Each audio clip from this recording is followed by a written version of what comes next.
There's a nap in my future. Oh my God. That alarm was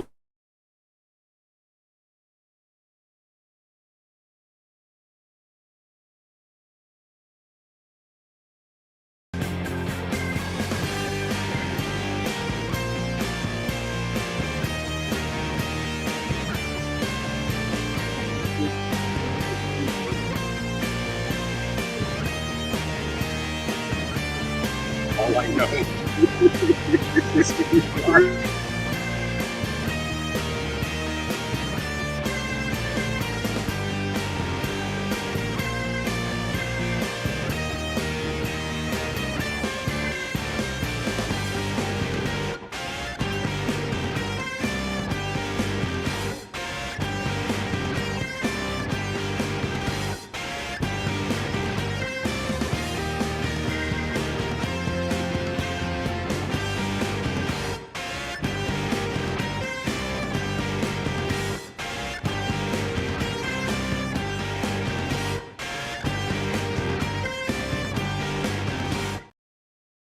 Right. What is up? Thank you for joining us. We are the two guys that bring you music and record and all sorts of crazy stuff, news. We need a better intro than that. That sucked. That sucked. It's kind of low energy. Mike is here, though, so it's good. What's up, Mike? All right, so, yeah, it's the drop. That's Quinn. He's got the list. Let's do it. Woo, we got a good list. We got a bunch of super interesting stuff to talk about today. And we're going to kick it off. We're going to talk about an in-store performance here at Cactus Music. What do you got? Next Thursday, that's the 16th, 5:30 p.m. And it's going to start sharp, so I would be here closer to 5. But we've got a great event here. It's an author musician. It's an author event and in-store performance. Our good friend and great Houstonian professor, David Ensminger, has a new book. It's called Roots Punk. And this really chronicles like the, for all over the country. There's a great quote. I don't know if you ever heard this. It's independent of this book that, punk rockers start off trying to be Joe Strummer and end up being Joe Ely. And it's really, and that book really kind of goes at this, and it's about how the real rootsy side of punk, where you're fascinated with the Ramones, but then you really Johnny Cash becomes as influential as punk rock as anybody. And Dave is a great writer. This becomes this is his writings over the years, as well as in great interviews with people like the Blasters and Dave Alvin. This and is awesome. And people like that. So he's going to read from the book, talk about the book, and then the one and only Peter Case is going to be here. Peter Case is a masterful musician and songwriter. Tons of co-writes with people. I guess if you're for the casual music fan, he wrote A Million Miles Away, which was featured in a bunch of films, an 80s rock Fantastic staple, movie. Very Birds inspired, and he's one of my all-time favorite singers, so it's going to be great to have him here. Encourage you to be here, complimentary singer beverages. But so David will be reading from the book, and here's Peter's brand new record, Dr. Mom, which we have featured on the drop before. Again, one of my favorite musicians. Come by for that. It's really going to be something special. He's playing at the Duck later that night. Don't miss him. Great storyteller. I love that. Just a quick picture in here. I opened up the book, Sister Double Happiness. Great band. Saw them open for Nirvana. So, and his books are great. I love his books, and they're easy to read. I need easy to read. Yeah, they have preferably big print. Yeah. We could do that for you. Okay, so let's talk about new releases. The new Chris Stapleton record comes out Friday. This is Higher. Indie store exclusive vinyl on this. This is he just won at the CMAs, right? Yeah, man. It's his 5th LP. Prior to last night, I don't know what all he walked away with last night, but he had won 10 CMAs, 8 Grammys. The new single's White Horse, and for good reason. He's a badass. And he had to reschedule his Houston date. We were supposed to go with my family, taking my son and daughter to go see him, and then it's got moved to we can't go. We're out of town, but you can see him at the Woodlands on 11/17. Love it. So get out there and see him. And this is great. This is a great added value. Our friends at Universal, if you purchase the record from us, you get this Chris Stapleton. That is cool. Like event old poster, school poster. Yeah, one night only. Cardstock. Yeah, love it. Very, very, very. That's a good fancy. One. Frameable. I know. I like it when we get like a great frameable. It's the opposite of like a guitar pick. Perfect. Yeah. Okay. Next up, we'll do the list. Cleverly disguised as the list. Brand new record from Van Morrison. This is Accentuate the Positive. I love this record. I will tell you that Van has he really hit a low mark with the pandemic and made these made 3 ranting, nonsensical, the worst records of his career, like Right. 3 in a row. Prior to that, he was on a tear. Is he back a little bit? Of like 5 great records. This restores it. It's like early rock and roll, early R&B. Love it. It's terrific. It Love really is. Love if you're it, looking love it, for love something, it's just hypercharged. Back on track with Van. Good deal. Have you heard about this brand new Duran Duran Yes. record, Dance Macabre? And this is an unusual. This is an unusual record. It's I got the heard the single. content. So there's 3 new songs. Right. One of them being the single, and then there's several covers on there with Billie Eilish, the Rolling Stones, Talking Heads. Oh yeah. Which is kind of odd. And then they reinterpret some of their own classic material as well. So it's a really kind of unusual record. I think it holds together pretty well. We've been listening to it in the store, and I think if you're a fan, I think they do a great job of not disappointing the fans. They were just here, right? And check out the cover. So I guess Nick Rhodes collects like archival photos of like supernatural. So this is this photo of a seance they put on the cover of the record. That's a very Halloween-y type Very, thing, very right? Extremely. Okay, we got DJ Shadow. This is Action Adventure. This is his new record, and his last couple of records have been premier hip hop electronic artist. I don't know what he does a lot of things really well. I love the But cover. yeah, that's really cool, right? His previous couple have been loaded with guests. He decided not to have any guests on this record, and he was going to make a record for himself, by himself, more of a personal record, and that's what this is. It sounds great. It's mostly instrumental. I think there's only a vocal or 2 on it, but it is always interesting what he does, and it's sonically. These are great headphone records. I'm a big fan. That's good. Check it out. That's New a one good from one. him, yeah. And have you listened to this record at all? No, It's great. But It's I wanna really hear great. it, yeah. So this is Lil Tolhurst, Budgie, and Jackknife Lee. 3 very, very talented people. And really, with Lowell from The Cure and Bobby Gillespie's on here. and James Budgie. Murphy. a lot of great guests. And Budgie from Susie, you have 2 of the greatest post-punk drummers Yeah. on a record. 100%. And And this dude is, obviously, I think, just wildly underrated as a bass player. And there's some people that are like virtuosos, and then there's just some people that play bass, and it's like just the perfect anchor bass. Yeah. And it's something different. It's not quite what anybody else would play. And he's got that little bounce to his lines that I like a lot. There's definite. People would say that about John McVie, Fleetwood Mac. Oh, for sure. If you Absolutely. if you just solo those tracks, that it's got a groove. It's so John McVie. Yeah, it's Tolhurst has got a similar bounce to his that I like a lot. And so this Just put a book out too, right? yeah, another book. Yeah, we hosted him for a book. Yeah, that's right. It was great. That's- It was funny because we had refashioned an Adele standee for at the counter like to one of put those- his books in there. Yeah, Well, yeah. it was like a product Right. thing. And he walked behind the counter, and he saw that it was like an Adele. He's like, "Oh, that's kind of funny." I'm like, "Yeah, sorry, we got to do that sometimes." And he's like, "Oh no, I love Adele. She covered Love Song. I put a kid through college and bought a Volvo with."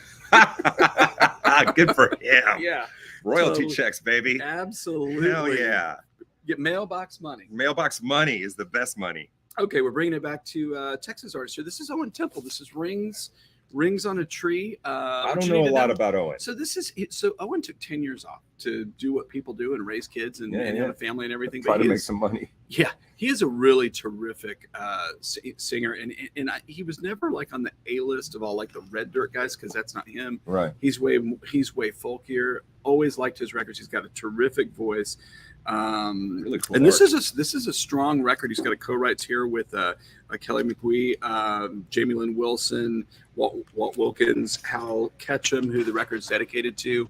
And it's a really strong record. If you like kind of traditional Texas folk-inspired singer-songwriters, check it out. He's going to play at the Duck on February 2nd as a release show. And we're hopefully going to have him rocking the Cactus stage. So Which is stay right here, by the tuned. way. We're It's here. where we are. So stay tuned for that because Okay. it's I love it. You'll be hearing more about it on the drop. Come on, baby. Are you ready for the Struts This is record? good Pretty stuff. vicious. I like this. I like the Struts. Struts are cool. I like this. I like their vibe.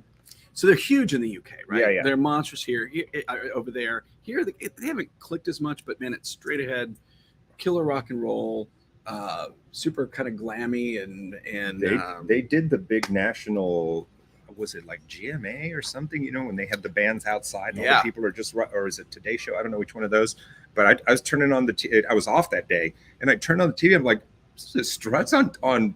Yeah, they killed it. And they have fans. They have a lot of fans in the entertainment industry that like get it, that there's something special. And I like the fact that, you know, they kind of channel the rock star vibe. Oh, it's rock but star. it's not. It's like, but it works for them. It's not. And it's also a little nudge. Yeah, wink, of course. wink. Like of course. But not everybody can do that. And Luke Spiller, great front person. Oh my and God. they are playing on November 17th too at House of Blues, so you can go see them. That's right. It's gonna be a big rock show. Yeah, man. I would suggest getting down there and checking it out. I need to see that. And now for something completely different, there's a new Snail Mail record. This is Valentine demos, and what this is they released a record in 2021, which is a huge hit. Valentine kind of waits a little bit between records, but this is 5 tracks that are the demos. You get one new song called Easy Thing, and I really liked the record. She has a terrific voice. When she double tracks her voice, it's really something beautiful. Almost all acoustic on this thing, and this sets up for, they're doing an acoustic tour. Nice. And so it's like kind of the perfect way to kick that off. But lovely record. If you're not familiar with this band, this is a good way to kind of get an introduction, and then you can go back and listen to the full record as fully realized by a producer's hand. But really good stuff, and an emerging artist that you're going to be hearing more about. Love it. On Snail Mail. On the Matador label. Snail Mail. Okay. Taking Back Sunday. This is 152. This is their 8th album, multi-platinum band. Good band. They've rocked the Cactus stage as well. The thing that's really of note here is they use, for the producer for this record, is a big K-pop producer. Oh. This guy, Tushar Abdi, that produced BTS and Blackpink. So I haven't listened to it yet. I'm really curious what people think of it, because this is a first exclusive bone-colored vinyl. It's a bone-colored vinyl. You have to make that on the bone machine. All right, sure. We're getting to work on that. Whatever. Sometimes do you have the magic? Sometimes. Sometimes you're just miss the target. Flailing out miss the target. New record from Jamie Wyatt, and she's a country artist, but this record is a very soulful record. I really like it. It's produced by Adrian Casada from Black Pumas, and cool. She's really trying to do if you can't tell from how she looks, she's really trying to do a Bobby Gentry type thing. The late 60s singer-songwriter, Odebella. So it's very soulful, I think she's groovy, and it's a cool record. Check it out. You got some like fuzz tone guitar in the background, like a soul groove. Sold. It is cool. And people are texting the buzz. They want to know where you are. They want to know where you are. That's okay. Those the little dings. They know I'm in the streets. It's like we're in the we're on the line. We're line cooks, and they're dinging the bell wanting stuff. I'm not going to name names, but I have a friend, and I've never seen her. She's a grown woman. I've never seen her so excited. Go ahead. Oh, Violet here too. This is New Kids on the Block. This is the Block revisited. Losing her mind. The Monster record, the New Kids on the Block, the Monster record. And this is remixes. They've I guess remixed some classic tracks, and again, K-pop starting to there's K-pop artist remixes in there as well. I love that. So it's really kind of permeating little Reservoir Dogs. I didn't pick up on throwback. that. Yeah. Who's Mr. Pink? Why do I have to be Mr. Pink? So I mean, it's guilty pleasure time for a lot I'm of telling fans you, out there, man, including some They're going to sell this. They're going to sell this record. So it's going to go, and I guess perfect time for it. That nostalgia thing is definitely big. You got a lot of guests on there, so we'll see. New. How often do we get to say, "Hey, there's a new Kids on the Block record"? Never for you out there. Never, and we're excited to break it right here on the drop. Okay, let's talk some reissues, Ruben. Okay, ready? And so we're really kind of just talking about just a couple of artists here, but Future, the Atlanta rapper, hugely influential. Something you don't know about me? I love Future. So the thing about so Future's, really a pioneer of the whole trap music. thing, and using There's a vibe. using auto tune and using he's kind of an odd vocalist too, right? Kind of So mutters I through want to stuff. say he's got more. He has charted more times on the Billboard charts on Billboard than any current rapper. It's probably because he makes more records. That's than what I'm. any Well, that's what I'm rapper. saying. I mean, The guy's it's got a record. crazy. Yeah. So they're catching I mean, up. he's not King Gizzard. No, Is it he's King working on Lizard, it. or King is it Gizzard and the Lizard. King Gizzard. I don't know. I'm so But- sorry for the fan.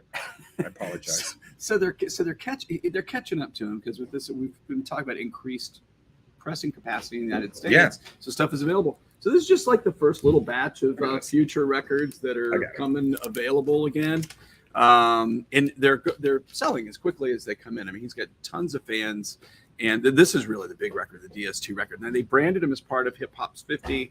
They're also trying to not just focus on the classic stuff that everybody knows, but also artists that are still vital and contributing to the genre. So there you go. There's a bunch of new future records on the rack, which many have been digital only. So it's very cool. We talked. Was it last week? Last week we talked about 1989, right? Taylor's version. Yeah. So it became her fastest selling record of her career, I think. Isn't that crazy? It's either fastest selling in the first week or something That like seems that. right. Yeah, yeah. Something like that. Yeah. And you know what? Working backwards, that was probably the same story when the original album came out. So But crazy. she's so far ahead of that now. How smart was she? She's pretty smart. Pretty smart. Okay, just one more reissue for Come you. on. This is a big record. I can't believe this thing has not been available. This is the debut album from They Might Be Giants. Oh my God. One of the quirkiest bands ever. The 1986 debut. Yeah. When this record Don't came let's out, start, man. I love that song. It's such a clever song, and it was funny. The press they did this thing. This is before the interwebs, right? Yeah. And they had this thing on all the ads and magazines and stuff. They had a dial a song, and they would switch out the song every day, and you could listen to a song by them. and you could call it. Remember that. But it says standard fees arrive. And then also it says free when you call from work with like a little asterisk. And I'm like, how would they know if you're calling from Right. work? And I'm like, oh, yeah, calling from work. It's free. But I mean, super cool record. Really kind of one of the, ADD shortest attention spans. Where Yeah, you play man. this cool hooky riff for 10 seconds, then do Yeah. something totally different. Yeah, there's the dial a song number. Yeah, there's the dial song. I wonder if the dial song number still works. It probably does. I bet it does. It's an 844. That's so great cool. band, and that's where it all starts. So Yeah. you can finally get that record. Yep. again. Yep. All right, we're gonna talk a couple of jazz reissues, and these are part of the Tone Poet series from Blue Note. The great thing about it, we're talking about two hard bop records. Late 50s, early 60s is that era. This is just And these are two great records because they're not like highly regarded classics, but they're both great records. So let's talk about Kenny Burrell, KB's Blues, monster guitar player. monster guitar player, Jesus and just Christ. look who's backing him up on that record there. So we've got Hank Mobley, Horace Silver, Doug Watkins, Lewis Hayes. Yeah, This is a great record. And I think guitar jazz kind of gets short shrift. Everybody's listening for, we talk about that. People are listening for horns. saxes and trumpets and stuff like that. But this record is really super. And there's so many cool moments on it where the sax is like playing the same line that the guitar's playing. And it's like this cool, like ascending or descending thing. Love it. Yeah. Love it. Check it out. Yeah. Yeah, this guy just master. he's like one his of the craft. absolute toppermost of the poppermost Giant. of that stuff. Yeah. And then you have Jack Wilson, a pianist. This is Easterly Winds. And this is one of the 3 records he made in the late 60s for Blue Note. And again, you got Lee Morgan, Jackie McLean, Billy Higgins, Bob Crenshaw. I mean, awesome record. Listen to this too. And we're talking hard bop. It's that kind of fast swing and stuff, which I think a lot of people really associate. Oh, that's jazz. Right. These are very listenable records by people that aren't necessarily big name. Like Kenny is, but aren't necessarily big records or big names. check them out. You can really look cool to your friends. Be like, oh man, yeah, I was listening to Jack Wilson, Easterly Winds. Just put What's it on. up with that? I know, right? Yeah. And again, we've mentioned it a bunch of times, and I think it's worth just kind of noting, because folks are probably, if you watch regularly, and we hope you do, that what the Tone Poet series is. So that's a series. Blue Note's celebrating its 80th, and they're actually relating these masters, or using the original tape masters to relay the stampers. None of this music sees a computer. I love that. It is just made the old school way. It was meant to be heard. And I have hardcore jazz customers that are like, these are the best pressings of these records I've ever heard. Isn't that great? It is cool. It's cool. And it's that. really kind of with tape degradation and all that, we're really kind of entering this age where they got to fix it now or it's gone. You know, they're preserving this music for posterity. And that's not just jazz, that's country music, that's your rock and roll, classics, and everything. Everybody's trying to find the best master and do the best transfer that they can for all time, going forward. For posterity. And I get to be in the vinyl vault today, man. Yes. So the vinyl vault, if you guys don't know, you should know. Quinn and I take turns, and each week we produce an album that goes way back. It doesn't have to always go way back, but most of the time goes way back, and we think it's important, or we love it, or we're just obsessed by it for a particular reason. And it's your turn. It is my turn. And as I often do, I kind of take a little bit of an academic approach to this, and kind of as benchmarks roll by, kind of hip you to stuff that you may or may not know about. And I got a big one today. This is not an album. We're going to talk about a track. And I'm going to take you back in time, 1963, Great Britain. BBC. 63? 63. Man. 1963 in Great Britain. New television show, sci-fi show. They wanted to come up with a really unique theme for it. And there was a... Do you know who's a super fan? No. Our producer, April Meek. Oh, is she? Okay, super cool. fan. All right. So here's a little bit of history on this. And so it was passed off to the BBC Radio Lab, where they had all these like machines and stuff, and they would create like kind of soundtrack noises for the programs. Right. And there was a young assistant there. They couldn't be called musicians or recordists or engineers. Delia Derbyshire. And a guy named Ron Grainer wrote this piece of music and handed it off to her, and which became the Doctor Who theme. Here's a photo there of the early Daleks and Tom Baker and all. Tom Baker, probably one of the most popular doctors. But this is one of the longest running British television shows ever. And what Delia created is arguably one of the most important pieces of electronic music ever created. And you might think, I mean, for me as a kid, I was like, that is the weirdest thing I've ever heard. And so how that happened was, she wasn't a musician. She worked in the radio lab. Yeah. And she used, these are people in white coats, like walking around, like twiddling knobs. And she created this instantly recognizable piece of music by doing tape loops, by slicing together all these tape loops, using found sounds, creating like knocking on stuff, knocking on like the lid of a lamp, playing one note. I never thought about how it was done. I just knew it. I mean, it was instantly recognizable. Yeah, and playing one note and looping the tape, and like literally looping the tape where it would go through rooms, to go through the tape heads. And nobody had ever done this. There were no computers. There were no synthesizers. Yeah. This is the dawn of electronic music right here. Wow. And, especially in Great Britain, if you were Tangerine Dream or Kraftwerk, much less Depeche Mode or New Order or to Spaceman 3 or any modern electronic, you owe a huge debt to this person, Delia Derbyshire, who wasn't even credited as writing the song. It went to Ron Grainer, but then people figured out that she was this brilliant person. We know now. That was working in the BBC. And there's an awesome YouTube documentary about her that's only 25 minutes long. All right. And how this one person really changed the course of electronic music. And that's fantastic. And she's passed on, but after she passed, they found out that she had all these like tape experiments. And Sonic Boom from Spaceman 3 had befriended her before she passed, and they started this archive and started making the music available. And you can listen to some of that on YouTube as well. Nuts. And on the 23rd, while we're celebrating Thanksgiving in the UK, it's Delia Derbyshire Day, and it's the 60th anniversary of the theme. Is it really? 60th anniversary of probably the most important piece of electronic music. The only thing I ever thought about that in my mind somewhere was that, the Yeah. part. I always thought that was a theremin. It's an oscilloscope. It's like them using radio, That's like crazy. the electronic waveforms, and her Knowledge. looping them. And watch the documentary. It's really great. This is why you guys tune in, to get this kind of like information. Thrilling adventures in time and space. Indeed.